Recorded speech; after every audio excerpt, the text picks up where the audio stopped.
dikhianati dan dibunuh oleh saudaranya sendiri. 5.000 tahun kemudian, dia terbangun terperangkap di dalam tubuh rapuh seorang bayi, tetapi cangkang polos itu menyembunyikan kekuatan penyihir paling ditakuti dalam sejarah. Di dunia yang dikuasai oleh keturunan musuh-musuhnya, Alice terlahir kembali, siap untuk menulis ulang takdir itu sendiri. Tontonlah sampai akhir dan saksikan seberapa jauh seorang jenius akan melangkah ketika dia kembali dari kematian untuk membalas dendam. Semuanya dimulai dengan peristiwa dahsyat yang bertahun-tahun kemudian akan disebut Perang Kiamat. Musuh misterius muncul di langit tanpa peringatan sebelumnya. Mereka adalah makhluk-makhluk aneh yang menggunakan sihir yang sama seperti manusia, makhluk tak dikenal. Dengan invasi makhluk-makhluk ini, yang kemudian disebut malaikat jatuh, umat manusia didorong ke ambang kepunahan tanpa ada kesempatan untuk melawan. Tetapi seorang penyihir agung muncul, dan sendirian dia menyelamatkan dunia dari kehancuran. Dengan kekuatannya yang luar biasa, dia benar-benar memusnahkan pasukan malaikat. Pria muda itu menggunakan sihir unik untuk mengusir semua musuh misterius itu sekaligus, dan begitulah kedamaian akhirnya kembali ke dunia, mengakhiri konflik. Dia berbalik dengan puas sambil tersenyum mengumumkan bahwa sekarang semuanya telah selesai. Adegan kemudian membawa kita ke kerajaan sihir di dalam Istana Agung Magix. Di aula utama istana, upacara penobatan yang penting akan segera dimulai. Kerumunan menjadi liar dengan kedatangan Alice, berterima kasih padanya karena telah menyelamatkan semua orang. Orang-orang meneriakan nama penyihir agung yang berjalan tanpa terlalu memperhatikan pujian. Lalu dia duduk di tahta kerajaan sementara orang-orang memujinya sebagai penyelamat mereka. Ia berpikir akhirnya menjadi raja yang akan menguasai dunia sebagai kaisar pertama atau setidaknya itulah yang dia pikirkan sampai dia diinterupsi oleh suara yang dikenalnya. Alice mendongak dan melihat Sofia, adiknya, bertanya apa yang dia inginkan. Sofia memanggilnya kakak tetapi dengan cepat mengoreksi dirinya, memanggilnya kaisar pertama. Yah, sekarang keadaan menjadi sedikit membingungkan. Mereka berdua laki-laki dan memiliki nama perempuan. Sofia bertanya dengan wajah imut apakah dia bisa meletakkan mahkota padanya, membuat Alice terdiam. Dia menjadi berpikir, karena biasanya uskup agung yang seharusnya melakukan penobatan. Tetapi ketika dia melihat adiknya membuat wajah memohon itu, dia sepertinya berubah pikiran. Kemudian uskup agung mendekat dan mengatakan bahwa bagi mereka, itu juga akan menjadi kehormatan besar. Jadi Alice setuju sambil tersenyum mengatakan tidak apa-apa dan dia boleh melanjutkannya. Sofia menjadi sangat gembira dengan jawaban itu dan dengan senang hati berterima kasih kepada kakaknya. Alice menjawab bahwa dia juga senang karena Sofia adalah satu-satunya saudara yang dimilikinya di dunia. Di latar belakang, uskup agung dan para pendeta lainnya menyaksikan pemandangan itu dengan gembira. Sementara itu, kerumunan di bawah terus meneriakan pujian bagi kaisar pertama. Sofia kemudian mengambil mahkota dan bersiap mengumumkan bahwa upacara akan segera dimulai. Dia berterima kasih atas segalanya sejauh ini sambil bersiap meletakkan mahkota di kepalanya. Dan dengan senyum aneh, dia mengucapkan selamat tinggal kepada kakaknya. Selamat tinggal untuk selamanya. Pada saat itu juga, Alice merasakan sakit yang tajam di dadanya. Benar-benar terkejut. Sofia menikamnya tanpa ampun, mengungkapkan pengkhianatannya tepat di tengah-tengah penobatan. Dia menyadari bahwa sihir pembalik kakaknya tidak aktif pada saat itu. Lalu dia menjelaskan bahwa dengan kewaspadaannya yang lengah, dia bisa dengan mudah membunuhnya seperti ini. Alice tidak mengerti alasannya, bertanya mengapa, karena mereka hanyalah dua bersaudara. Tapi Sofia hanya memegangnya dengan mengejek sambil berkata bahwa dia tahu alasannya. Dan di latar belakang, para pendeta menyaksikan adegan itu dengan senyum yang sangat mencurigakan di wajah mereka. Dia mengatakan bahwa Alice adalah orang bodoh dan sekarang di masa damai, kegunaannya akhirnya berakhir. Dia mengumumkan bahwa mulai sekarang, dia akan menjadi kaisar pertama dan akan memerintah kerajaan. Lalu dia menatap kakaknya dengan jijik, memerintahkannya untuk cepat mati. Sofia menoleh ke para penjaga dan mengatakan bahwa kakaknya terlihat sedikit lelah dan memerintahkan mereka untuk membawanya ke ruangan terpencil di mana tidak akan ada yang pernah mendatanginya.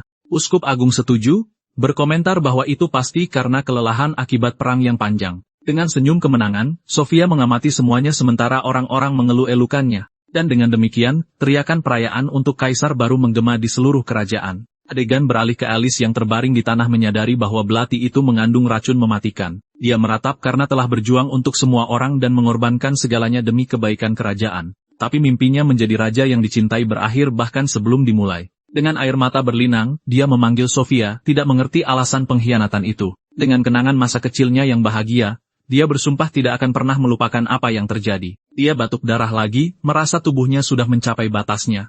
Tetapi jika memang harus seperti ini, dia memutuskan untuk menggunakan satu kartu truf terakhir. Lalu dia mengaktifkan jurus rahasia terlarangnya dengan kekuatan maksimum yang bisa dia kerahkan. Dia memutuskan untuk membalikan kausalitasnya agar bisa bereinkarnasi melalui siklus kelahiran kembali. Bahkan tanpa tahu apakah itu akan berhasil, dia mempertaruhkan segalanya pada kesempatan ajaib ini. Adegan melompat maju ke masa sekarang, lebih tepatnya ke Oktober 2026. Matanya perlahan terbuka dan dia bertanya-tanya di mana dia berakhir. Dia mendapati dirinya berada di sebuah ruangan yang sangat mewah, tempat yang sama sekali tidak dia kenal. Melihat sekeliling, dia melihat sebuah peta tua di dinding dan perabotan yang sangat mewah. Di atas rak, dia juga melihat beberapa bingkai foto dan sebuah bola dunia. Dengan itu, dia yakin rencananya berhasil dan reinkarnasinya sukses. Tapi tubuhnya terasa aneh dan lambat, mungkin efek samping dari sihir yang digunakan. Lalu dia menyadari ada sebuah cermin tangan kecil tepat di sampingnya. Dia mengambil cermin untuk melihat dirinya sendiri, tetapi menjadi takut ketika melihat tangannya sendiri. Ketika dia mencoba berbicara, dia panik karena menyadari dia hanya bisa mengeluarkan suara bayi. Dan ketika dia bercermin, dia berteriak panik saat melihat dirinya telah berubah menjadi bayi. Dia tidak percaya bahwa dia telah bereinkarnasi ke dalam tubuh seorang anak yang tak berdaya. Namun di tengah keterkejutannya, dia tampaknya mendapatkan kesadaran yang tiba-tiba dan penting. Seorang pelayan bernama Sayari masuk ke kamar menanyakan apakah dia sudah bangun. Dia mencoba bertanya tentang dunia tempat dia berada tetapi hanya bisa mengoceh. Pelayan itu tidak mengerti dan karena menganggapnya lucu, dia menggendong dan memeluknya. Dia mencoba menjelaskan bahwa bukan seperti itu, tetapi pelayan itu terus mengira dia hanya rewel. Dia menenangkannya, menyuruhnya diam sambil menimangnya dengan lembut. Anak laki-laki itu terkesan dengan betapa baik dan penurutnya dia. Dan dalam dekapannya, dia merasa sangat rileks hingga akhirnya tertidur. Dia tertidur lelap sementara pelayan itu tersenyum penuh kasih. Adegan menunjukkan bayi itu tidur dengan damai dan pengasuhnya mengawasinya dengan tatapan tenang. Tiba-tiba, dia bangun terkejut dan melihat bahwa 2 jam telah berlalu. Dia tetap duduk di tempat tidur bayi, memikirkan situasinya. Dia menyadari bahwa dia tidak bisa menahan kantuk karena tubuh bayinya. Selain itu, dia juga tidak bisa berkomunikasi dengan baik untuk menjelaskan apa yang dia inginkan. Kalau begitu, dia memutuskan bahwa dia perlu membuat rencana dan bertindak secara efisien. Dan dengan tatapan penuh tekad, dia membuka kunci kait tempat tidur bayi untuk melarikan diri. Bahkan dengan keterbatasannya, dia menjatuhkan sisi tempat tidur bayi dan jatuh keras ke tanah. Lalu Ori mendengar suara itu dan masuk ke kamar, terkejut dengan apa yang dilihatnya. Dia menemukan bayi itu di lantai, dikelilingi oleh buku-buku yang dia jatuhkan dari rak. Pengasuh itu berlari ke arahnya, bertanya dengan panik bagaimana dia bisa keluar dari tempat tidur bayi. Khawatir, dia menggendongnya dan bertanya apakah dia terluka karena jatuh. Dia menempatkannya di kursi bayi, lega karena dia baik-baik saja tetapi masih ketakutan. Lalu dia memintanya untuk menunggu sebentar karena dia akan menyiapkan makanannya. Dengan tatapan puas, anak laki-laki itu merayakan misinya yang telah berhasil. Dia berhasil mendapatkan buku anak-anak untuk memperoleh pengetahuan dasar tentang dunia saat ini. Kemudian dia menemukan bahwa dia telah bereinkarnasi 5.000 tahun ke masa depan. Pada Oktober 2026, dia menjadi termenung, meminum botolnya dan menyerap informasi baru. Dia menyadari bahwa kemajuan ilmiah dan teknologi sangat luar biasa di dunia baru ini. Sekarang kebijaksanaan yang diperoleh melalui belajar lebih bersinar daripada kemenangan di arena, tetapi dia tahu dia akan membutuhkan lebih banyak dokumen untuk memahami semuanya dengan lebih baik. Dan untuk itu, dia memutuskan harus merayu pengasuhnya agar mau membawanya ke perpustakaan. Dia bertanya-tanya di mana orang tua dari tubuh itu karena dia hanya melihat para pelayan di rumah. Dengan tatapan serius, dia menyerahkan botol kosong itu dan memintanya untuk mengisinya lagi. Pengasuh itu terkesan melihat dia sudah menghabiskan semuanya yang membuatnya senang. Dia mengelus kepalanya dan menyuruhnya tumbuh kuat dan sehat. Dia menyadari bahwa susu itu tidak buruk meskipun dia tidak menyukainya di kehidupan masa lalunya. Lalu dia bertanya-tanya apakah selera juga berubah ketika seseorang bereinkarnasi ke tubuh lain. Sambil menerima kasih sayang, dia mengoceh sesuatu untuk mencoba berkomunikasi dengan pengasuhnya. Tetapi kepala pelayan muncul, bertanya apakah dia masih merawat bayi itu. Dia mengingatkannya bahwa masih ada pekerjaan yang harus dilakukan di dapur, membuat pengasuh itu putus asa. Kepala pelayan mengeluh tentang keterlambatan itu tetapi setidaknya memuji respons cepatnya. Kemudian dia memerintahkan pengasuh untuk pergi ke dapur sambil berkata dia yang akan merawat bayi itu. Anak laki-laki itu hanya menyaksikan interaksi itu, tidak begitu mengerti apa yang sedang terjadi. Kepala pelayan menoleh padanya dengan tatapan yang sangat serius dan mengintimidasi. Melihatnya, dia meminta bayi itu untuk bergeser. Anak laki-laki itu bingung, tidak mengerti apa artinya itu. Lalu dia berbalik ke arah lain dengan senyum aneh.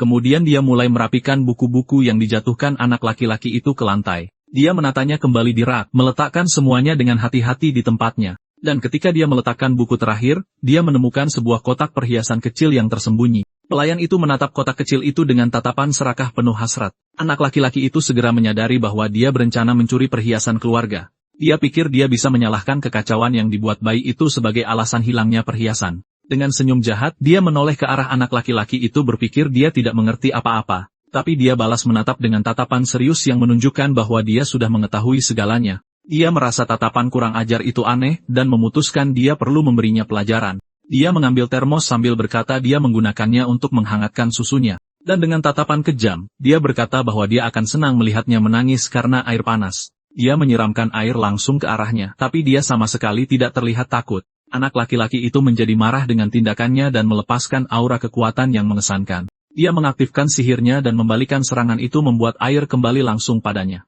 Pelayan itu berteriak kesakitan memohon air untuk memadamkan api di kulitnya. Kalung mutiara jatuh dari sakunya, mengungkapkan apa yang telah dicurinya. Anak laki-laki itu mengambil perhiasan itu, menunjukkan bahwa dia berhasil mendapatkan kembali barang berharga itu. Dengan senyum percaya diri, dia menyadari bahwa kemampuan sihirnya masih utuh. Adegan beralih ke hari berikutnya yang menunjukkan bagian depan rumah mewah itu. Pengasuh itu berkata ada taman yang sangat menyenangkan di depan untuk mereka kunjungi. Dia menggambarkan tempat itu dengan mengatakan ada air mancur dan ayunan untuknya bermain, tapi tiba-tiba dia merasa kereta dorongnya ditarik ke arah lain. Anak laki-laki itu menunjuk ke sisi lain dan dia bertanya apakah dia ingin pergi ke sana. Adegan berfokus pada langit biru dengan awan putih dan pepohonan hijau di sekitarnya. Pengasuh itu terkejut dengan sikapnya, tapi sepertinya dia akan setuju. Dia kemudian membawanya ke sebuah gedung besar, yang sebenarnya adalah perpustakaan. Anak laki-laki itu memanfaatkan kelengahan untuk mengambil beberapa buku dan menyembunyikannya di kereta dorong. Dengan itu, dia berharap bisa mengisi beberapa kekosongan dari 5.000 tahun yang telah berlalu ini.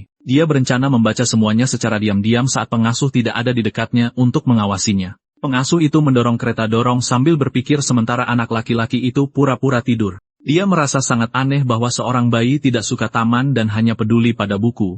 Kemudian mereka akhirnya tiba kembali di mansion, mengakhiri jalan-jalan hari itu. Sambil tersenyum, dia membuka pintu dan mengumumkan dengan keras bahwa mereka telah tiba. Dan di ruang tamu, sepasang suami istri menyambut mereka kembali, yang tampaknya adalah orang tuanya. Pengasuh itu menyapa keduanya secara formal, menyebut mereka sebagai tuan dan nyonya. Tiba-tiba, wanita itu berlari ke arah kereta dorong sambil meneriakkan nama Alice. Sang ibu lalu mengangkat bayi itu dari kereta dorong, sangat gembira melihatnya lagi. Dia memeluknya dengan penuh kasih, meminta maaf karena telah meninggalkannya sendirian begitu lama. Dia kemudian menyadari bahwa mereka adalah orang tua barunya, dan tubuhnya memiliki nama yang sama dengannya. Seorang pelayan lain mengumumkan bahwa dia akan menyiapkan makan malam dan kedua orang tuanya berterima kasih padanya. Sang protagonis mengamati ibunya sambil berpikir betapa cantik dan baiknya dia padanya. Sang ayah meminta maaf mengatakan bahwa kondisinya memaksanya untuk menjauh.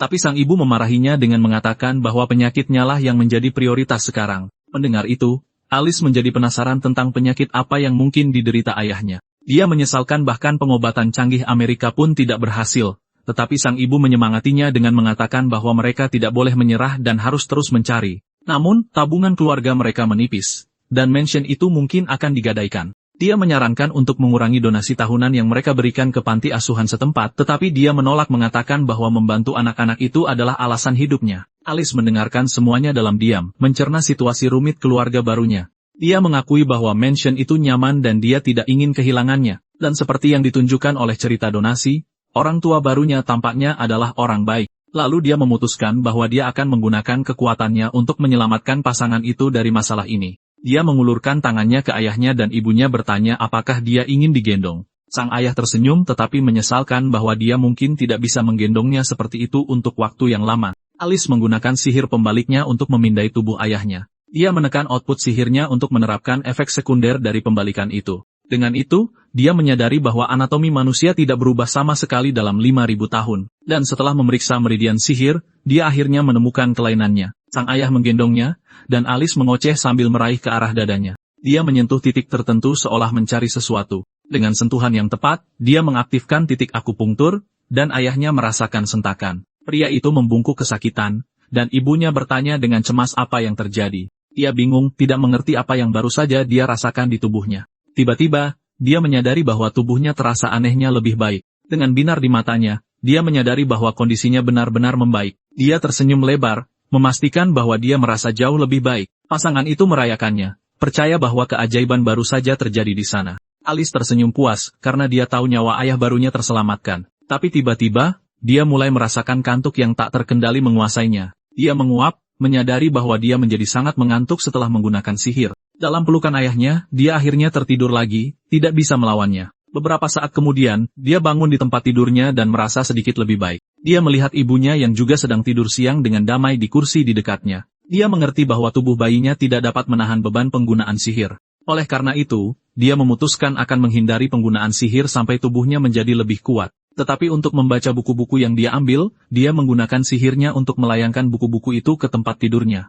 Dengan hati-hati, ia mendekatkan buku-buku di dalam botol tanpa menimbulkan suara. Dia meyakinkan dirinya sendiri bahwa penggunaan sihir yang sembrono ini hanya untuk sekali ini saja. Malamnya, bulan purnama dengan lembut menerangi mansion itu. Di tempat tidur, Alice berpikir bahwa sekarang orang tua dan rumahnya akhirnya aman, tapi dia bertanya-tanya apa arti reinkarnasinya di era baru ini. Dia yakin ada alasannya, dan dia berjanji akan mencari tahu apa itu. Sementara itu, sekelompok orang mencurigakan menyerbu mansion yang dipimpin oleh seorang pria misterius. Salah satu dari mereka berkomentar tentang mansion yang mewah itu, dan yang lain mengingatkan bahwa tuannya sedang sakit. Dan dengan senyum jahat dia mengatakan bahwa karena itu, keamanan rumah ini lemah. Pelayan pencuri itu muncul dengan perban di sekujur tubuhnya, mengatakan bahwa dia sudah menunjukkan tempat itu kepada mereka. Pemimpinnya melemparkan sekantong uang padanya, dan kemudian menyuruhnya pergi. Dengan senyum kejam, dia memerintahkan semua orang untuk menyerbu dan melenyapkan siapapun yang melihat mereka. Dan dengan teriakan perang, kelompok itu bersiap untuk menyerbu rumah. Di tempat tidur, Alice tidur nyenyak sambil sedikit mengiler,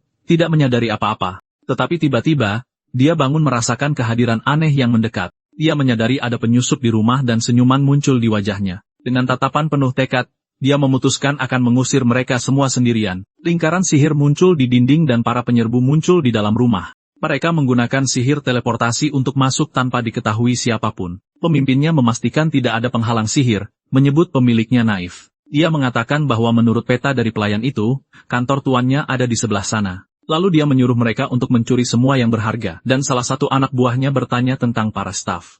Dengan tatapan marah, pemimpin itu memerintahkan mereka untuk membunuh siapapun yang menghalangi jalan mereka. Sementara itu, orang tua Alice tidur nyenyak di kamar mereka, tidak menyadari apapun. Kelompok itu maju melalui koridor sampai pemimpinnya tiba-tiba berhenti. Dia dan anak buahnya tiba di depan sebuah pintu besar, yang sepertinya adalah ruang kerja. Pemimpin itu memerintahkan anak buahnya untuk mencari batu sihir, mereka pun patuh. Mereka mengobrak-abrik semuanya, memeriksa rak, di balik lukisan, dan di bawah perabotan. Tetapi sang pemimpin merasa aneh karena dia tidak dapat menemukan batu sihir itu dimanapun.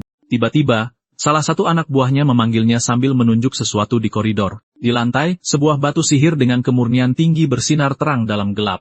Mereka merayakan penemuannya, tetapi pemimpinnya merasa aneh karena batu itu ada di lorong. Salah satu anak buahnya mengintip melalui pintu lain dan menemukan lebih banyak batu sihir. Dia terkejut melihat permata-permata itu bernilai 100 kali lebih mahal. Pemimpin itu masuk ke kamar dan menemukan sang protagonis tidur nyenyak di box bayi. Mereka memutuskan untuk mengambil permatanya terlebih dahulu, tidak peduli dengan bayi di sana. Tapi tiba-tiba, dia membuka matanya menatap dingin ke arah pemimpin itu. Bayi itu mulai menangis dan salah satu anak buahnya berkata akan mendiamkannya. Tetapi pemimpin itu berteriak untuk membunuhnya sambil maju dengan belati di tangan. Dia menyerang tanpa ampun, tetapi Alice mengaktifkan sihir pembaliknya dan membela diri. Belati penyerang itu terpental, terbang lurus kembali ke arahnya. Pemimpin itu terkejut ketika dipukul oleh boneka beruang, tidak mengerti apa-apa. Semua mainan di ruangan itu mulai berterbangan, menghantam para penyerang dengan kekuatan penuh. Akibat benturan itu, mereka terlempar ke belakang, menabrak dinding. Pemimpin itu merasakan tekanan yang menghancurkan seolah-olah wajahnya sedang diremas. Tiba-tiba, dia mendengar suara bayi itu, menyebut mereka pencuri yang tidak berarti. Di balik spray, sang protagonis berpura-pura menjadi penyihir istana, dan mengatakan dia membalikan gravitasi mereka. Dia memperingatkan bahwa sihirnya jauh melampaui itu, dan dia bisa membunuh mereka. Pemimpin itu menggerutu mengatakan dia tidak menyangka akan menemukan pengawal di sana. Alice menuntut mereka menjawab siapa yang mengirim mereka, atau mereka semua akan mati. Pemimpin itu berbohong dengan mengatakan tidak ada dalang dan mereka bertindak sendiri. Alice lalu berkata akan mengampuni mereka, memerintahkan mereka untuk menjatuhkan semuanya dan menghilang. Pemimpinnya setuju untuk patuh, memintanya melepaskan mantra gravitasi. Tetapi begitu Alice melepaskannya, dia berdiri dan mencoba menyerang lagi. Dia menuduh sang protagonis berbohong dan menyiapkan serangan sihir yang kuat. Penyerang itu menembakkan mantranya, tetapi mantra itu menghilang di udara membentuk asap tebal. Dengan itu, boneka penyihir yang digunakan Alice pun terungkap. Dia juga menggunakan ponsel untuk menghasilkan suara untuk berbicara. Dia kemudian memberitahu mereka bahwa mereka akan membayarnya dengan nyawa, membuat bosnya putus asa. Anak laki-laki itu berdiri di box bayinya, siap mengejar para pencuri. Dengan wujud aslinya dalam pikiran, dia bersiap melepaskan kekuatan penuhnya. Dia menembakkan sinar energi besar yang menembus dinding dan menghilang. Keesokan paginya, mobil polisi tiba di mansion untuk menyelidiki kasus tersebut. Sang ayah menjelaskan bahwa ketika dia bangun, dia menemukan para penyerang terikat di pintu masuk. Petugas itu bingung karena pemilik rumah tidak tahu siapa yang melakukannya. Seorang polisi wanita melaporkan bahwa pelayan itu mengaku tetapi mengatakan dia diancam, dan bagian teranehnya adalah para penjahat mengklaim mereka dikalahkan oleh seorang bayi. Sang ayah dan ibu saling menatap, tidak mengerti cerita gila itu.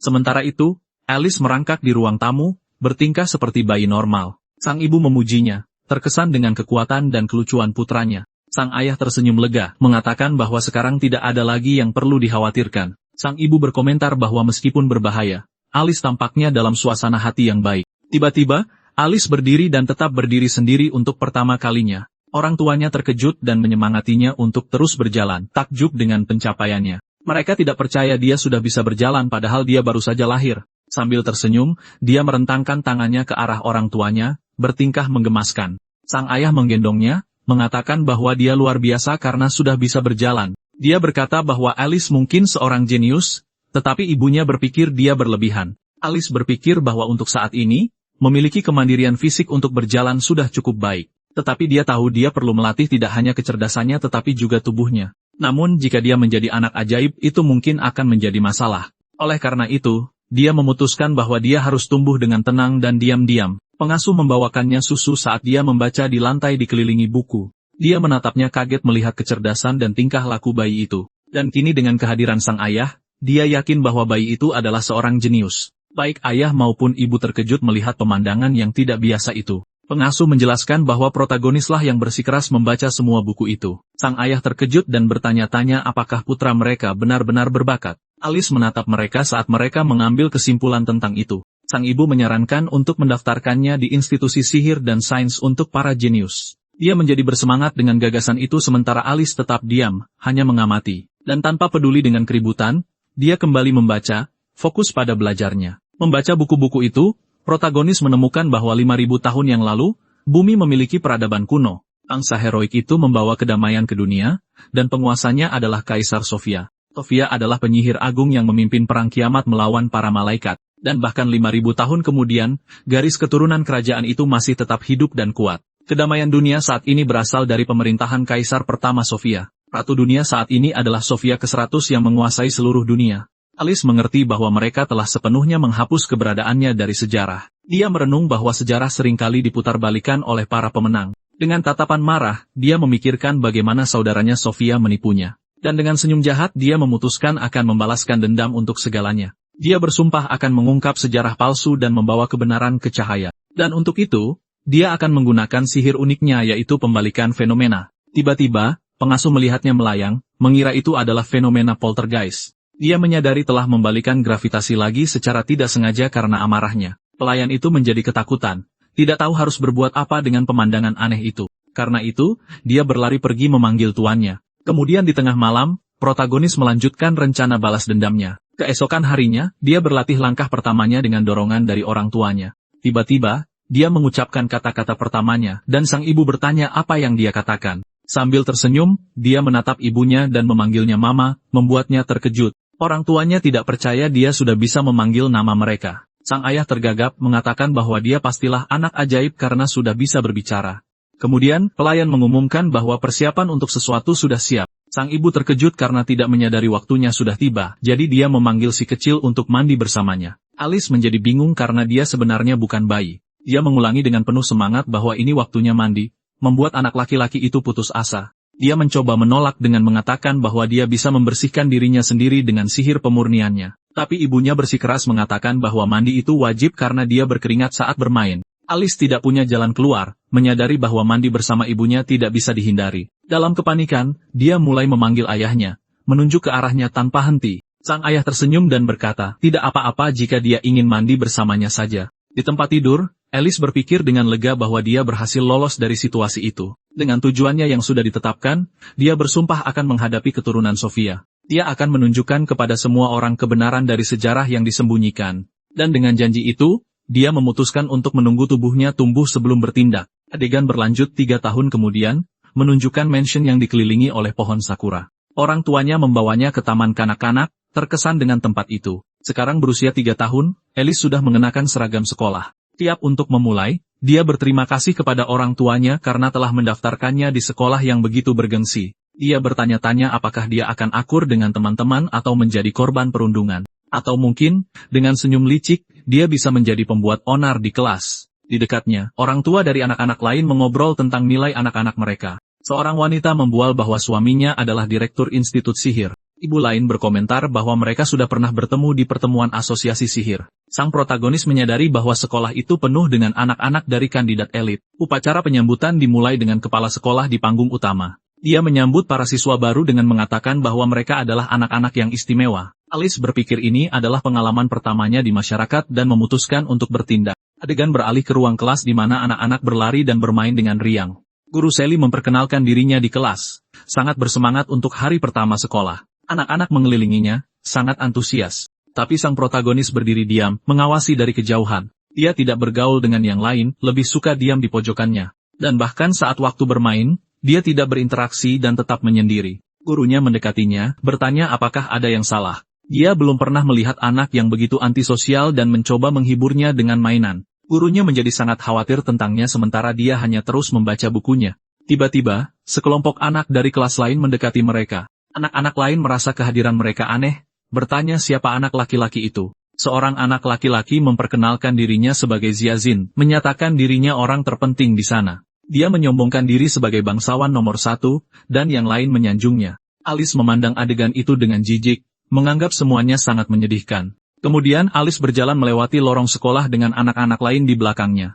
Dia mendengar keributan yang datang dari halaman dan berhenti untuk melihat apa yang terjadi. Sekelompok anak laki-laki elit sedang mengganggu seorang anak laki-laki Sher.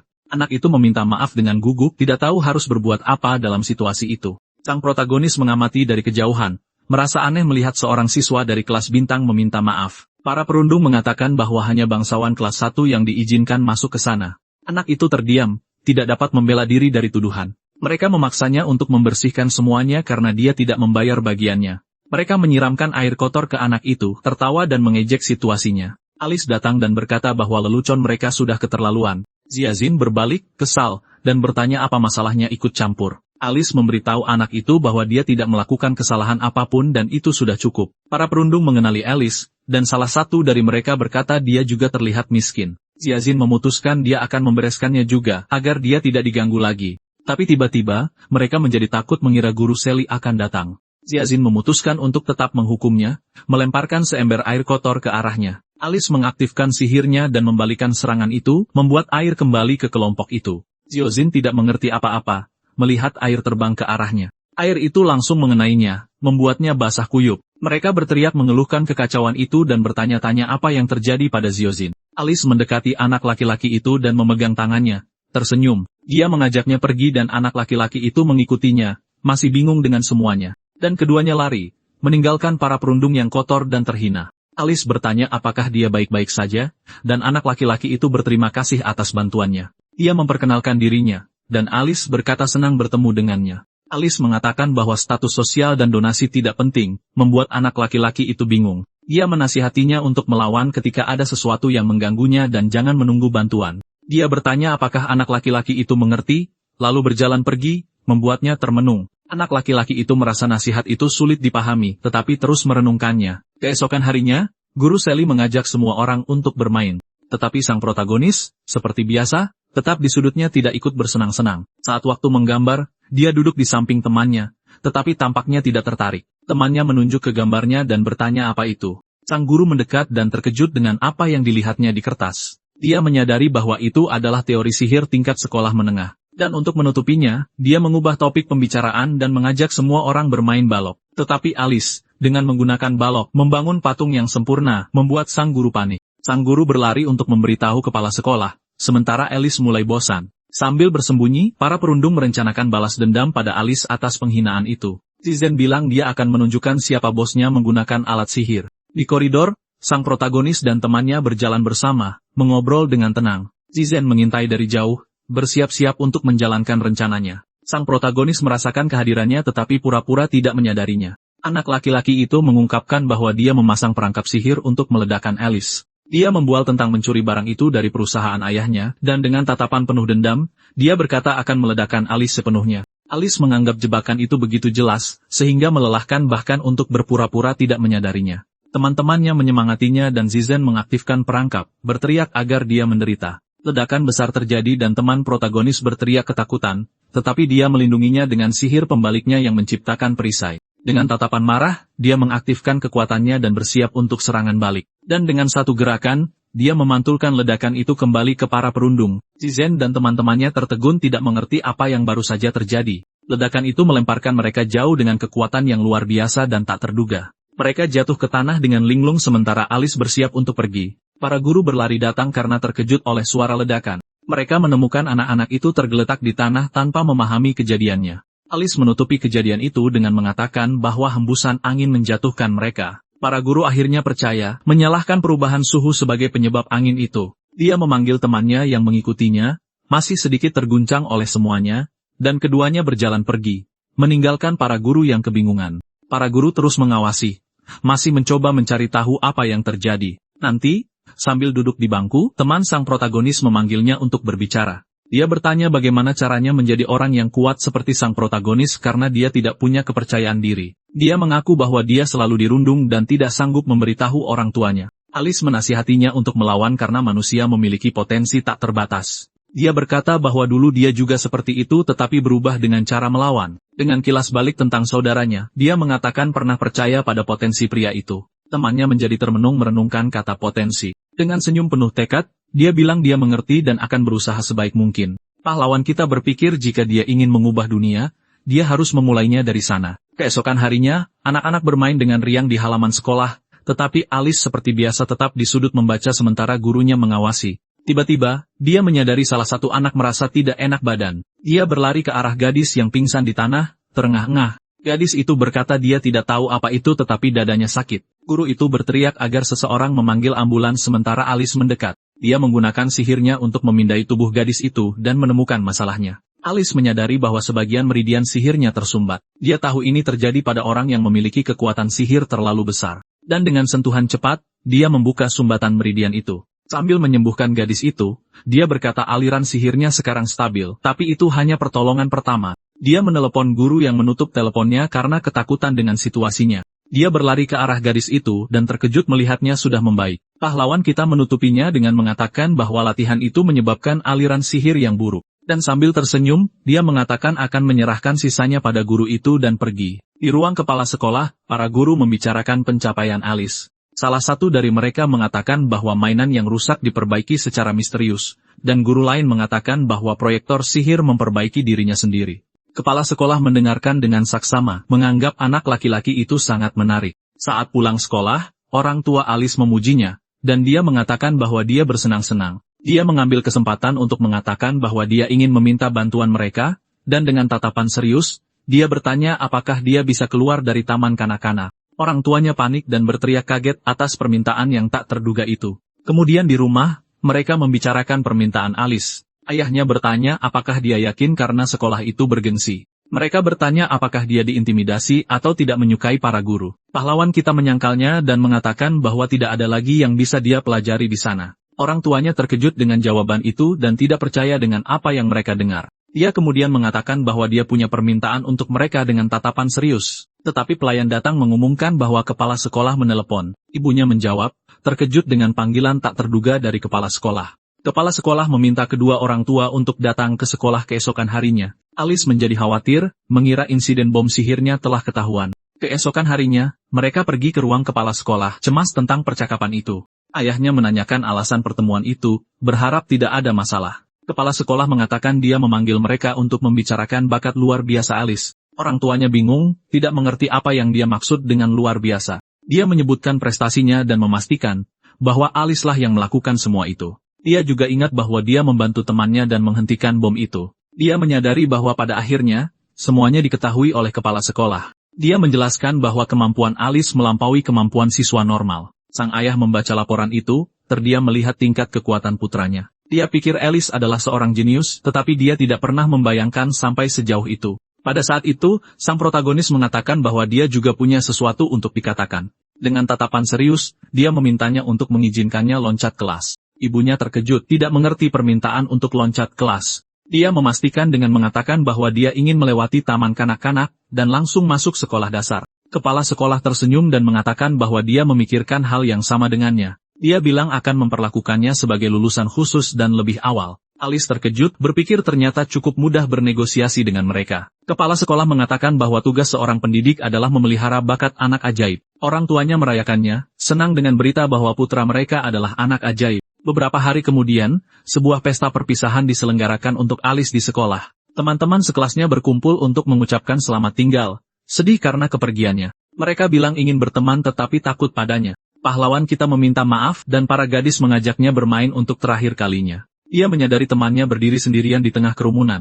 Anak laki-laki itu mengucapkan selamat tinggal, berjanji akan berusaha sekuat tenaga untuk berubah. Para perundung sedang duduk di bangku ketika teman Alice mendekati mereka. Dia berhenti di depan mereka dengan tatapan penuh tekad dan berani. Zizen bertanya apa maunya, tidak mengerti sikap anak itu. Anak laki-laki itu menarik napas dalam-dalam, mengumpulkan keberanian untuk menghadapi para perundung. Dia mengatakan bahwa dia benci diperlakukan semena-mena dan meminta mereka berhenti merundung. Zizen menjadi murka atas keberaniannya dan menerjangnya dengan marah. Dia mengatakan bahwa sekolah tidak mendiskriminasi siapapun dan semua orang setara. Teman-teman Zizen terkejut dengan pernyataan itu, dan dia menjadi malu.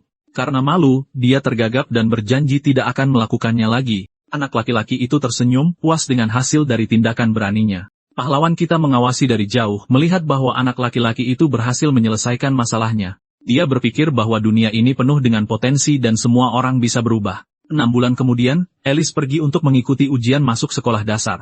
Mengenakan seragamnya, dia terlihat siap dan bertekad untuk tantangan baru. Dia berpamitan pada orang tuanya, mengatakan bahwa dia akan masuk untuk mengikuti ujian. Mereka menyemangatinya, menyuruhnya untuk santai dan melakukan yang terbaik. Dia berpikir bahwa mulai sekarang, dia akan terus melakukan apa yang selalu dia lakukan. Dengan teriakan semangat, orang tuanya berjalan masuk ke sekolah bersamanya. Sekolah itu adalah akademi sihir ternama yang melatih para penyihir masa depan. Semua penyihir yang dihasilkannya menjadi elit di seluruh dunia. Alice tahu bahwa untuk memulai rencananya, dia harus mendaftar di sana. Dari kejauhan, seorang pria memperhatikan Alice dan keluarganya dengan tatapan meremehkan. Dia mengenali pahlawan kita dan menyebutnya bangsawan rendahan yang mencoba masuk ke kalangan elit. Dia memberitahu putranya bahwa noda pada nama keluarga mereka adalah sebuah keburukan. Alice mendengar semuanya tetapi tetap tidak terpengaruh, menjaga postur tubuh yang tegap dan percaya diri. Adegan menunjukkan auditorium yang penuh sesak dengan semua kandidat yang siap untuk ujian. Pahlawan kita duduk di samping anak-anak lain, siap untuk memulai ujian. Kepala sekolah mengumumkan dimulainya ujian, berharap mereka semua menjadi penyihir. Dan dengan pidato yang berapi-api, dia mengatakan bahwa masa depan dunia ada di tangan mereka. Para siswa berteriak sebagai tanggapan, bersemangat dan penuh tekad. Tapi dia menyimpulkan dengan mengatakan bahwa semuanya berada di bawah bimbingan Kaisar Dunia. Alice mendengarkan semuanya dengan jijik, tidak membiarkan dirinya terbawa oleh kegembiraan. Dengan tatapan marah, dia bersumpah akan membalas dendam pada Sofia. Dia berjalan melewati koridor, memegang kertas berisi informasi ujian. Saat membacanya, dia merasa semuanya sangat mudah dan dengan percaya diri menuju ke tempat ujian. Tapi di tengah jalan, dia tidak sengaja menabrak seorang anak laki-laki yang menatapnya dengan tajam. Anak laki-laki itu berteriak padanya untuk melihat kemana dia berjalan, dan pahlawan kita meminta maaf. Dia tahu tidak baik membuat masalah di sana, jadi dia memutuskan untuk mengabaikannya. Perundung itu adalah putra dari pria yang mengawasinya tadi dan selalu dikelilingi oleh pengikut. Dengan nada meremehkan, dia memberitahu Alice untuk tidak berpikir dia akan lulus ujian. Dia menyebutnya noda pada nama keluarga dan berjalan pergi, meninggalkannya. Adegan beralih ke lapangan sekolah tempat evaluasi kemampuan sihir dimulai. Anak-anak berlatih menembak target bergerak, yang terbilang cukup sulit. Alice mengamati yang lain sambil berdiri diam tanpa bergerak atau berpartisipasi dalam latihan. Dia menganalisis tingkat ujiannya, menganggap semuanya sangat dasar dan sederhana. Tiba-tiba, si perundung yang sama menyerangnya dari belakang dengan serangan sihir. Dia menyebutnya bangsawan rendahan dan mengatakan bahwa dia mempermalukan keluarga. Alice tetap diam, mencerna kata-kata dan julukan, noda keluarga. Anak itu mengejek ayah Alice dengan mengatakan dia miskin dan sakit. Merasa superior, dia mengatakan bahwa hanya kaum elit seperti dia yang pantas masuk akademi. Dia memanggil salamander api, bersiap untuk menunjukkan kekuatannya. Dengan serangan besar, dia mengenai target dengan kekuatan penuh, merusak alat ukurnya. Yang lain terkejut dengan kekuatannya, yang setingkat anak SMA. Dia menoleh ke Alice menyuruhnya pulang karena dia tidak punya kesempatan. Tapi Alice mengaktifkan sihirnya dan memanipulasi gravitasi, bersiap untuk bertarung. Dengan satu gerakan, dia meluncurkan target ke udara dengan sihirnya. Target itu menghantam alat ukur dengan kekuatan penuh, menghancurkannya. Siswa lain terkejut dan ketakutan oleh pertunjukan kekuatan itu. Target itu hancur berkeping-keping, menciptakan hujan puing-puing. Si perundung terdiam, melihat debu mereda dengan Alice yang berdiri diam. Alice kemudian meluncurkan salah satu kepingan target ke arahnya seperti proyektil. Anak itu berteriak ketakutan, meringkuk untuk melindungi diri dari serangan itu. Kepingan itu menghantam tanah dengan keras, menciptakan kawah dan menjatuhkannya. Dia jatuh ke tanah gemetaran dan bahkan mengompol. Dan berdiri tegak, Alice menatapnya dengan tatapan superior, menunjukkan siapa yang berkuasa. Begitu dong, Alice. Aku suka protagonis keren seperti ini. Dengan tatapan mengancam, dia mengatakan bahwa si perundunglah yang seharusnya pulang.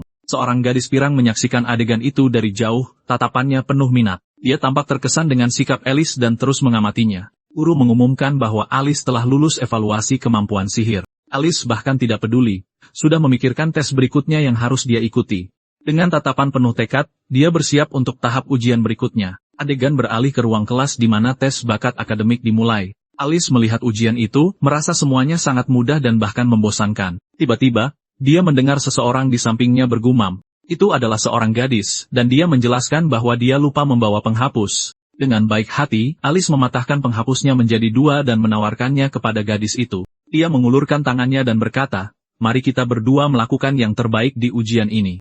Gadis itu tersenyum senang dengan kebaikan dan motivasinya. Dari kejauhan, gadis pirang itu mengamati interaksi mereka dengan tatapan penasaran. Adegan beralih ke kafetaria tempat para siswa makan siang saat istirahat. Orang tua pahlawan kita menyiapkan bento yang dibuat dengan hati-hati untuknya. Ibunya berkata dia memasukkan sosis berbentuk gurita kesukaannya. Ayahnya bertanya apakah dia mengerjakan ujian dengan baik, dan Alice mengiyakan. Mereka bilang mereka juga melakukan yang terbaik saat wawancara dengan kepala sekolah, tapi tiba-tiba pria yang menghinanya tadi mendekati meja mereka. Dia memanggil nama ayah Alice dengan nada mengejek. Ayahnya menyapanya kembali, terlihat sedikit tidak nyaman. Pria itu menjadi kesal dengan nadanya, mengingatkannya akan posisinya yang lebih rendah. Ayah Alice memberitahunya untuk tidak bersikap begitu dingin karena mereka adalah teman masa kecil. Tapi pria itu berteriak dan menggebrak meja. Alice dan ibunya menyaksikan adegan itu, khawatir dengan keributan yang terjadi. Dia mengatakan bahwa pahlawan kita mempermalukan putranya saat ujian. Ayah Alice bingung, tidak mengerti tuduhan pria itu. Pria itu membentaknya untuk berhenti membuat alasan, mengatakan dia menjadi sombong. Dan dalam kemarahan, dia memukul meja, menjatuhkan makanan Alice. Semua orang di sekitar melihat kejadian itu, terkejut dengan perilaku pria itu. Dia memaki ayah Alice dan mengancamnya dengan tatapan menghina. Dan untuk lebih mempermalukannya, dia menuangkan minumannya ke lantai di atas makanan itu. Pahlawan kita berdiri dengan marah, tetapi ayahnya menghentikannya melakukan apapun. Sang ayah membungkuk meminta maaf atas perilaku putranya. Dia memohon belas kasihan, karena membuat keributan di sana bisa membuat Alice didiskualifikasi. Alice menyadari bahwa ayahnya menanggung semua itu karena dirinya. Dia teringat kehidupan masa lalunya dan bagaimana dia bertindak sembrono. Dia dibunuh karena mengabaikan prinsip itu, tetapi dia telah belajar dari kesalahannya. Dan dengan tatapan penuh tekad, dia menggunakan sihirnya untuk membersihkan kekacauan itu. Minuman panas itu terbang tepat ke wajah pria itu, yang berteriak kesakitan, dan dia tetap di sana mengeluh kepanasan. Karena marah, dia mengancam ayah Alice dan lari mencari air. Ayah Alice terdiam, terkejut dengan situasi yang tak terduga. Pahlawan kita memanggilnya sambil menarik kaki celananya untuk mendapatkan perhatiannya. Dia menyarankan agar mereka makan di tempat lain untuk menghindari lebih banyak masalah. Sang ayah memperhatikan bahwa kotak makan siang Alice kembali, utuh dan bersih. Alice menutupi dengan mengatakan bahwa dia ingin makan di luar, sambil menatap langit. Orang tuanya saling berpandangan dengan bingung tetapi senang bahwa semuanya telah terselesaikan. Adegan beralih ke arena sekolah di mana pertempuran simulasi akan dimulai. Tribun dipenuhi oleh semua orang yang bersemangat untuk menonton pertandingan. Penyiar mengumumkan giliran Alice dan dia melangkah ke arena. Dia mengambil napas dalam-dalam mempersiapkan tantangan di depan. Tiba-tiba, dia menyadari lawannya bukanlah orang yang dia harapkan. Itu adalah pengganggu yang sama seperti sebelumnya, putra dari pria yang mempermalukannya di kafetaria. Pahlawan kita tersenyum menganggap kebetulan itu sangat menarik dan tepat waktu. Dan tak lama kemudian, dia memperhatikan anak laki-laki itu mengatakan sesuatu. Rupanya, si pengganggu ingin balas dendam.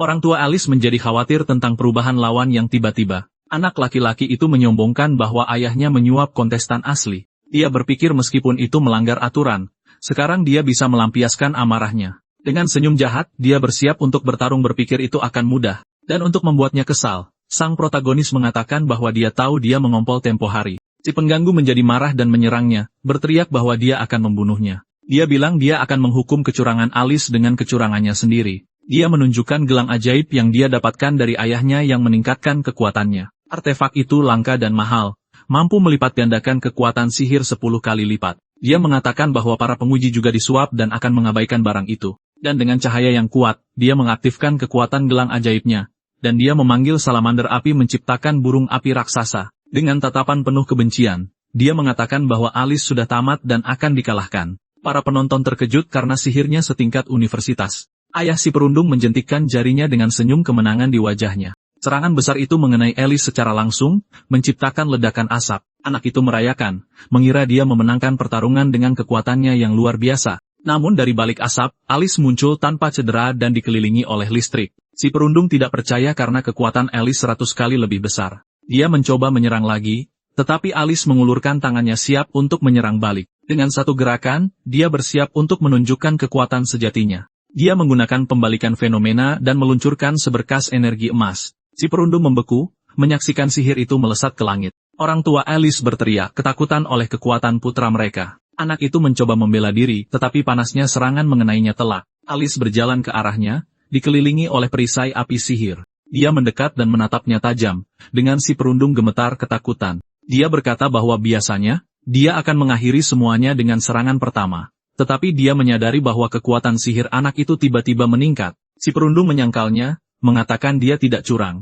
Tapi Alice tidak mempercayainya. Dia menyentuh gelang itu, dan anak itu menyadari bahwa kebohongannya akan segera berakhir. Dengan sihirnya, Alice menghancurkan gelang itu menjadi ribuan keping dengan mudah. Anak itu berteriak melihat item sihir mahalnya hancur di hadapannya. Alice berkata bahwa kecurangan sudah berakhir dan bertanya apakah dia siap untuk bertarung. Si perundung ambruk ke tanah, gemetar ketakutan akan kekuatan Alice yang luar biasa. Dengan tatapan marah, dia bersiap untuk mengakhiri pertempuran sekali dan untuk selamanya. Ayahnya berteriak agar dia berhenti, tetapi Alice tidak mendengarkan. Dengan satu pukulan ke tanah, dia menciptakan kawah, menjatuhkan anak itu. Ayah Alice mengatakan bahwa pertandingan sudah diputuskan dan tidak perlu dilanjutkan. Alice setuju dan berhenti, meninggalkan anak itu di tanah, kalah. Dia berbalik dan berjalan pergi, meninggalkan si perundung gemetar ketakutan. Juri mengumumkan kemenangan Alice karena hilangnya keinginan untuk bertarung. Para penonton melemparkan konfeti merayakan kemenangan yang luar biasa dan mengesankan. Orang tuanya memberinya selamat, bangga dengan kekuatan dan penampilan putra mereka. Dia berjalan di lorong, lelah tapi puas dengan hasil pertarungannya. Tiba-tiba, dia menyadari seseorang sedang mengawasinya dari jauh. Gadis pirang yang tadi mengamatinya mendekat dan memanggilnya.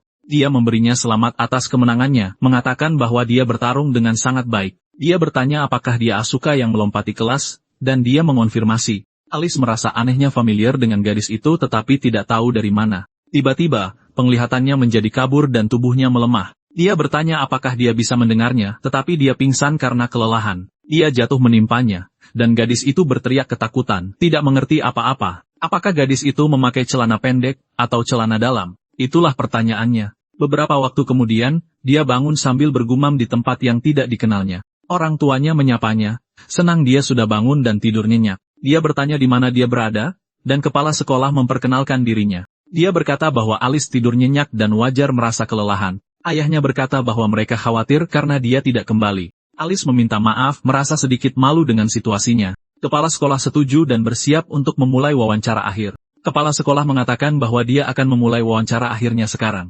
Dia mengungkapkan bahwa sebenarnya, Alice sudah lulus semua ujian. Kepala sekolah menjelaskan bahwa dia belum pernah melihat hasil seperti milik Alice sebelumnya. Dan dia mengatakan bahwa Alice adalah perwakilan kelas, sebuah pencapaian luar biasa bagi seseorang yang melompati kelas. Sambil tersenyum dia menyambut Alice di sekolah. Alice berterima kasih, bersemangat untuk bekerja sama dengannya mulai sekarang. Orang tuanya menangis terharu, bangga atas kesuksesan putra mereka. Kepala sekolah mengamati Alice, merasakan bakat yang unik dan luar biasa. Dia menjadi penasaran untuk melihat kehidupan sekolah seperti apa yang akan dijalani Alice. Adegan beralih ke upacara pembukaan sekolah di auditorium besar. Alice berjalan di antara barisan kursi sementara semua siswa lain memberinya jalan. Orang tuanya melambai dengan bangga dari bangku penonton, dan dia balas tersenyum. Dia berhenti, merasakan kehadiran yang tak asing mendekatinya. Gadis pirang itu berdiri di depannya, melipat tangan dengan tatapan kesal. Dia bertanya apakah Alice tidak punya sesuatu untuk dikatakan padanya setelah semua yang terjadi.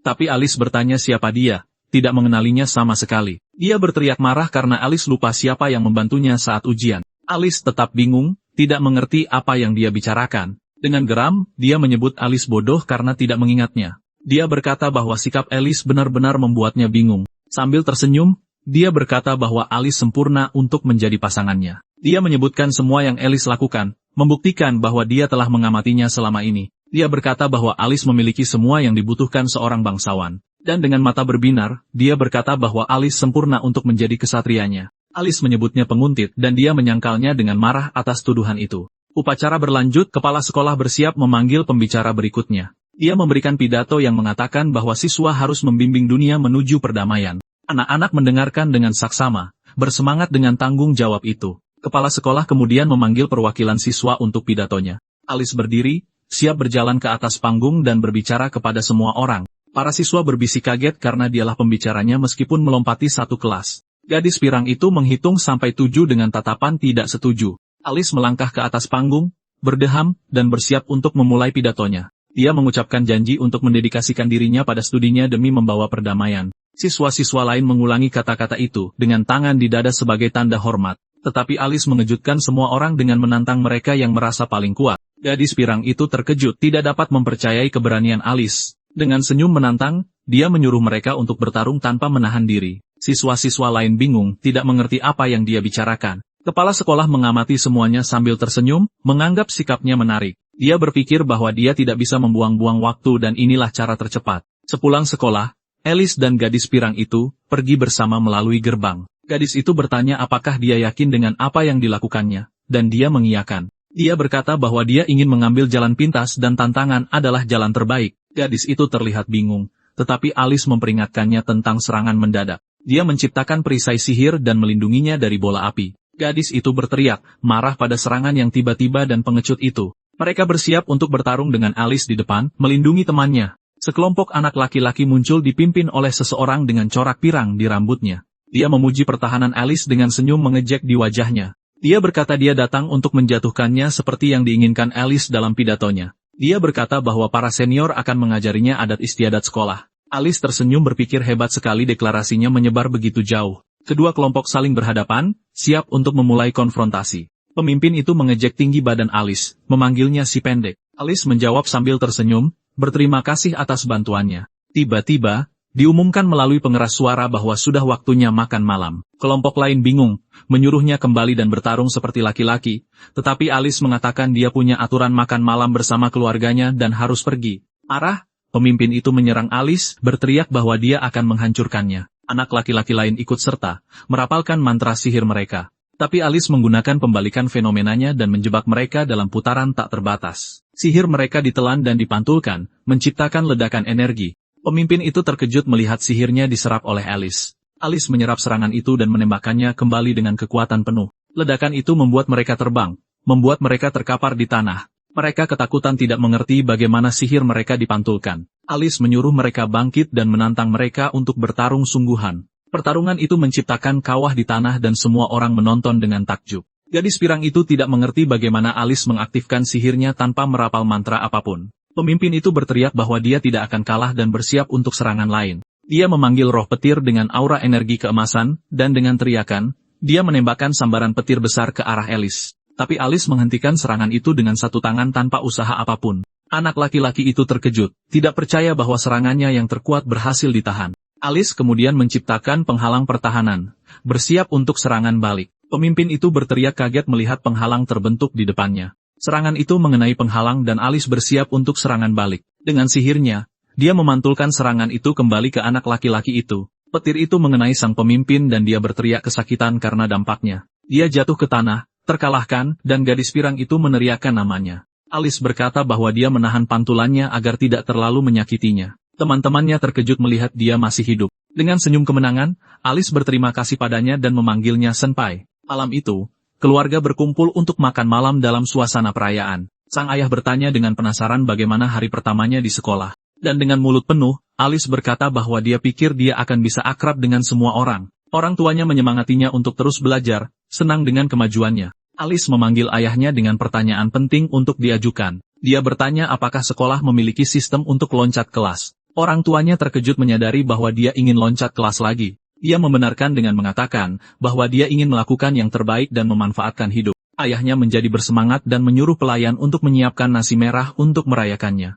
Sang ibu tersenyum, tahu bahwa dia tidak pernah berubah pikiran setelah memutuskan sesuatu. Alice berpikir bahwa sekolah dasar terlalu mudah dan dia akan lulus dengan cepat. Keesokan harinya, di sekolah, para siswa berbisik tentang Alice. Mereka berkomentar bahwa Alice mengalahkan semua kakak kelas sehari sebelumnya. Mereka takut menjadi target karena insiden itu. Guru memasuki kelas dan menyuruh semua orang untuk duduk karena kelas akan segera dimulai.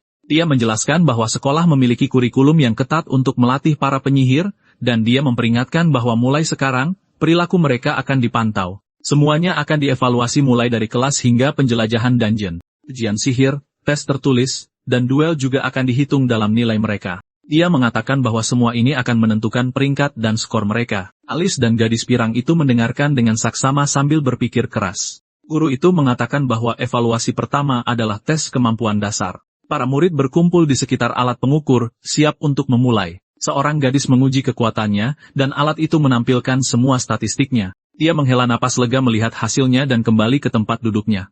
Guru itu memanggil Alice yang mendekati alat pengukur. Dia tahu dia harus menyesuaikan kekuatannya agar tidak menimbulkan masalah. Guru itu menatapnya tajam sambil berkata bahwa dia mendengar tentang insiden kemarin. Dia bilang akan mengajari Alice hubungan yang pantas antara guru dan murid. Alice meletakkan tangannya di alat itu dan sebuah layar biru dengan datanya muncul. Dia terkejut dengan hasilnya yang jauh di bawah ekspektasi. Dia telah menekan kekuatannya tetapi tidak menyangka akan turun sebanyak itu. Guru itu berteriak, mengatakan bahwa dia adalah murid peringkat terendah di kelas. Dia menyadari bahwa guru itu telah menjebaknya, lalu menatap dengan penuh amarah. Dan karena sudah begini, dia memutuskan tidak akan menahan diri lagi. Tiba-tiba, gelombang kejut menghantam semua orang, membuat mereka pusing. Alice melepaskan kekuatannya dan alat pengukur itu meledak berkeping-keping. Guru itu berteriak kaget, tidak mengerti apa yang terjadi pada alat itu. Sambil menyeringai, Alice berkata dia akan pergi sekarang dan berjalan keluar ruangan. Ia melewati yang lain, meninggalkan guru itu dengan alat yang rusak.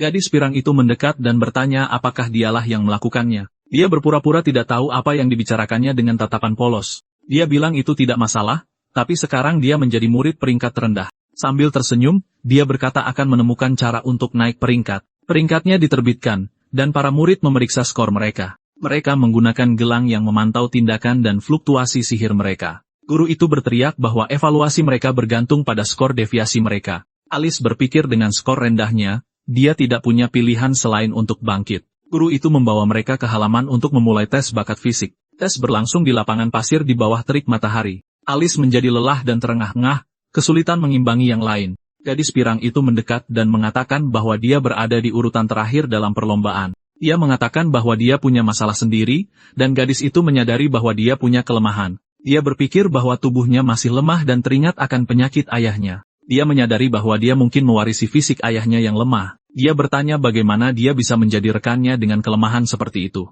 Dia mengingatkannya tentang hari ketika dia mengundangnya untuk menjadi kesatrianya. Dia akhirnya ingat, dan gadis itu bertanya apa jawabannya. Dia bertanya siapa namanya, membuat gadis itu jengkel. Dia bahkan menyebutnya bodoh karena tidak tahu. Dengan tatapan serius, dia memperkenalkan dirinya sebagai Lisette dan menyuruhnya untuk mengingatnya. Dia menuntut jawaban, tapi Alice tampak teralihkan, memandang ke kejauhan. Ternyata pahlawan kita melihat sesuatu muncul di sana. Dia menemukan papan misi, dan Lisette menjelaskan apa itu. Dia mengatakan bahwa mereka menyelesaikan misi sebagai tim dan daftarnya ada di sana. Dia terkejut melihat bahkan ada misi lapangan. Dia menyadari bahwa angka di sampingnya adalah kredit dan ini bisa membantunya. Anak-anak berkumpul untuk membentuk tim, bersiap-siap untuk membuat pilihan mereka. Siswa-siswa lain berkelompok, bersemangat untuk memulai misi pertama mereka. Tapi Alice dan Lisette tertinggal sendirian, tak ada yang mau membentuk tim dengan mereka. Dia mengeluh bahwa semua orang terlalu takut untuk mendekati mereka. Dia bertanya apa yang akan dia pilih karena mereka kehabisan pilihan. Alice melihat ke papan,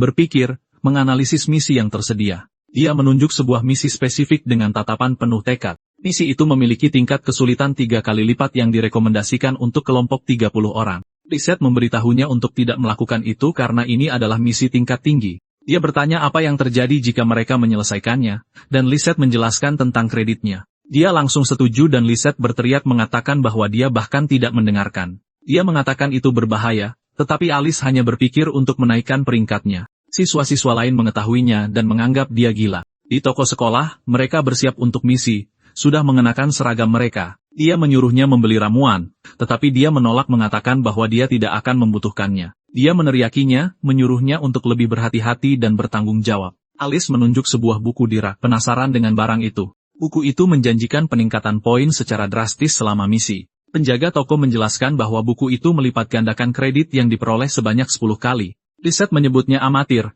mengatakan bahwa syarat barang itu terlalu ketat. Tapi Alice mengabaikannya dan berkata dia akan mengambil buku itu, membuatnya sangat marah. Dia meneriakinya, menyuruhnya untuk mendengarkan perkataan orang lain. Alice sadar dia tidak punya cukup uang untuk membayar barang yang dipilihnya. Penjaga toko berkata dia bisa membayarnya di akhir semester, dan dia setuju. Adegan beralih ke gunung di belakang sekolah tempat misi akan dimulai. Mereka tiba di pintu masuk gua, bersiap untuk memasuki dungeon. Alice mengaktifkan barang yang dibelinya, siap untuk memulai misi. Dia khawatir tentang waktu, tetapi dia berkata mereka akan cepat. Dia memperingatkannya untuk lari jika keadaan menjadi berbahaya, dan dia setuju. Dia menyesal datang, takut karena ini adalah misi pertamanya. Alice memperhatikan kegugupannya dan memanggil namanya. Dia meyakinkannya, mengatakan bahwa dia akan melindunginya dengan seluruh kekuatannya. Dengan senyum percaya diri, dia memintanya untuk percaya dan mengandalkannya. Dia menjadi malu tetapi setuju, mengatakan bahwa dia adalah mitranya. Misi dimulai dan mereka memasuki gua gelap di gunung. Lisette memanggil seekor salamander untuk menerangi jalan seperti obor. Dengan gua yang sudah terang, mereka bergerak maju, siap menghadapi bahaya. Tiba-tiba, sekelompok monster muncul, mengepung mereka dari segala sisi. Lisette berteriak ketakutan, ngeri dengan penampilan mengerikan dari makhluk-makhluk itu. Alice mengamati mereka dan berkata bahwa ini bukan waktunya untuk terkesan. Dengan satu mata bersinar, dia menggunakan sihirnya untuk memindai para monster. Dia menganalisis mereka, menemukan spesies, statistik, dan kemampuan mereka. Dengan informasi di tangan, dia bersiap untuk melawan mereka. Dia selesai menganalisis mereka semua dan bersiap untuk memulai pertempuran. Lisette mengatakan statistik mereka terlalu tinggi dan mereka harus mundur. Para monster menyerbu ke arah mereka, mengaum dan siap menyerang, tetapi Alice berdiri di tengah-tengah mereka tanpa menunjukkan rasa takut. Dia melepaskan gelombang energi besar yang mendorong semua monster menjauh. Dengan tatapan marah, dia bersiap untuk menggunakan kekuatan penuhnya. Dia memusatkan energi di tangannya dengan petir ungu yang memancar darinya. Dia berkata bahwa dia akan menggunakan energi pembalik dan bertanya apa sebenarnya yang dibalik. Dan dengan satu gerakan, dia menembakkan energi yang menyerang semua monster. Lisette menyaksikan dengan kaget saat monster-monster itu hancur di depan matanya. Ledakan energi ungu memusnahkan semua monster sekaligus. Setelah para monster dikalahkan, Lisette tak bisa berkata-kata, benar-benar terkesan. Alice mengingatkannya sambil menyeringai bahwa dia berjanji untuk melindunginya. Di luar, guru itu menjadi khawatir dan memutuskan untuk menyelidiki. Dia memanggil salah satu siswa yang lebih tua dengan tatapan serius. Anak laki-laki itu setuju, siap untuk mengikuti perintah gurunya. Dia menyuruhnya untuk menggunakan keterampilan nekromancernya untuk mengajari mereka cara-cara sekolah. Dengan senyum sinis, senior itu berjanji bahwa dia akan mendisiplinkan mereka. Guru itu berjanji bahwa dia akan mempertimbangkan kinerjanya dalam penilaian. Dia bilang dia akan memberi pelajaran pada mahasiswa baru yang sombong itu. Sementara itu, Alice dan Lisette terus menjelajahi gua. Tiba-tiba, seekor slime menyerang, tetapi Alice menghancurkannya dengan sihirnya. Dia menggunakan pembalikan fenomena, menghancurkan monster itu seketika. Lisette menyaksikan, takjub melihat betapa mudahnya dia bertarung. Dia mengakui pada dirinya sendiri bahwa Alice jauh lebih kuat daripada yang pernah dia bayangkan. Dia tidak mengerti bagaimana sihirnya bekerja tanpa mantra atau elemen, tetapi dia tahu bahwa Alice adalah pasangan yang sempurna untuknya. Mereka terus menjelajah sampai menemukan sebuah bangunan kuno. Alice mengenali reruntuhan itu dari era ketika dia masih hidup. Dia merasa nostalgia, dan Lisette bertanya apa yang sedang dia lakukan. Mereka mencapai jalan buntu dan tidak ada tempat lain untuk pergi. Tiba-tiba, sebuah lingkaran sihir muncul dengan pesan misterius. Sebuah pintu raksasa muncul, tertutup oleh tulisan sihir kuno. Lisette mengenali tulisan itu, tapi Alice tetap diam, menganalisisnya. Dia menghela napas, mengatakan dia belum bisa menguraikannya karena dia masih terlalu muda. Dia mengerti bahwa tantangannya adalah menunjukkan kebijaksanaan untuk melanjutkan, tetapi Alice mendekati pintu, mengulurkan tangannya untuk menyentuhnya. Dia mulai mengucapkan mantra kuno dikelilingi oleh aura biru dengan cahaya yang kuat. Dia mengaktifkan lingkaran sihir di pintu. Pintu itu terbuka dengan suara gemuruh, menampakkan sebuah lorong rahasia. Lisette berteriak kaget, tidak percaya bahwa Alice berhasil membukanya. Ia menjelaskan bahwa tulisan itu menyuruh untuk menyalurkan kekuatan sihir ke dinding. Dia terkejut karena Alice bisa membaca aksara kuno itu, dan dia membenarkannya.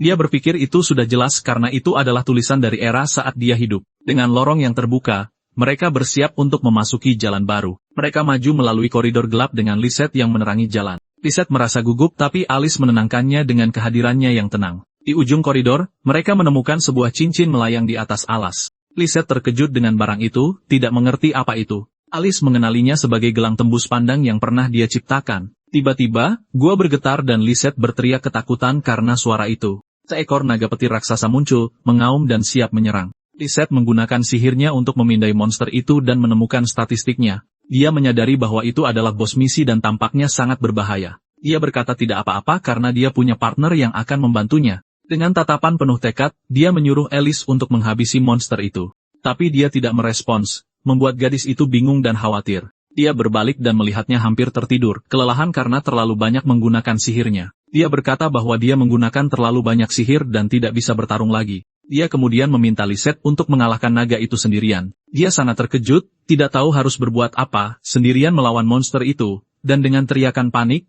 dia bersiap menghadapi tantangan. Hampir pingsan, dia menyuruh Lisette untuk mengalahkan naga itu sendirian. Dia panik, mengatakan bahwa dia tidak bisa melakukan ini sendirian. Dia meyakinkannya dengan mengatakan bahwa dia mempercayakan misi ini padanya. Dia bahkan mengatakan bahwa dia harus mengatasinya sendiri. Tiba-tiba, dia memukulnya mengenai titik tekan di punggungnya. Dia menjelaskan bahwa dia untuk sementara memperkuat kekuatan sihirnya. Sambil tersenyum, dia berkata bahwa dia mengandalkannya dan langsung pingsan hingga kepalanya terbentur. Dia mencoba membangunkannya, tetapi dia sudah tertidur lelap. Dengan mata berkaca-kaca, dia menyadari bahwa dia sendirian melawan naga itu. Monster itu mengaum, dan dia bersiap untuk bertarung sambil gemetar ketakutan.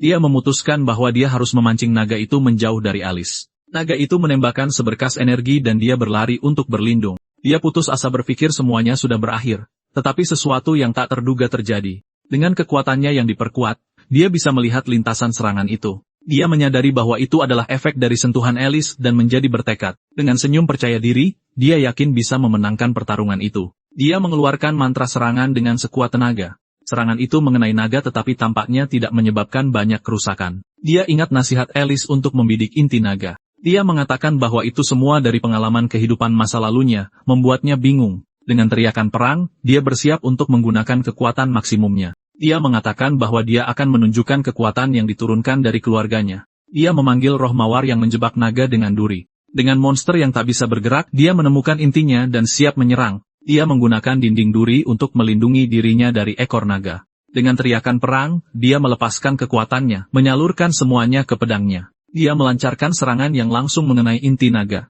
Serangan itu mendarat dengan sempurna, tetapi tidak cukup untuk mengalahkannya. Dia melompat mundur bersiap untuk serangan berikutnya. Dia maju dengan segenap kemampuannya, siap untuk memberikan pukulan terakhir, tetapi serangannya dangkal dan naga itu menyerang balik dengan sambaran petir. Dia berteriak kesakitan saat terkena serangan dan jatuh ke tanah. Naga itu mengaum penuh kemenangan sementara Alice masih linglung. Sambil terjatuh, Lisette meratap, ia yakin akan mati di tempat itu. Jika kalian sudah sampai sejauh ini dan ingin kelanjutannya, komen Badass Baby. Dengan begitu, aku akan tahu kalian menonton sampai akhir dan mau bagian kedua. Dan dengan itu, kita akhiri sampai di sini. Sampai jumpa lain waktu.